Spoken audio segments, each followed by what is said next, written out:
Y Realm Doll。 Hello， 今次介紹嘅係我而家試做緊嘅 Reproduction Doll 陶瓷娃娃。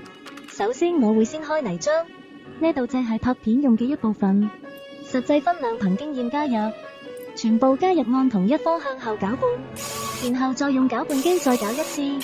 攪拌過程會生產出氣泡，處理好後可以開始鑄模，等幾日就可以開模，然後順手收模。呢度會公開一個我開眼過程。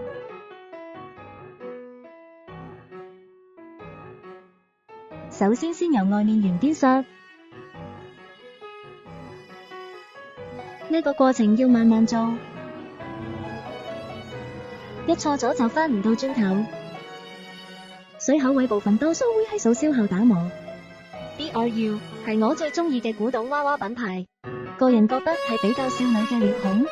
佢係來自18世紀法國古董娃娃，喺好多古董娃娃品牌入邊，佢係出名嘅大牌。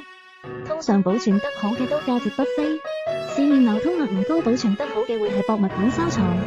另外都有好多唔同嘅近代藝術家，又或者係人形師都會做 reproduction doll。出邊眼康處理好之後就開始削入面，差唔多完成之後就可以睇下效果。眼睛擺唔同角度有唔同表情。今日條片去到呢度，拜拜。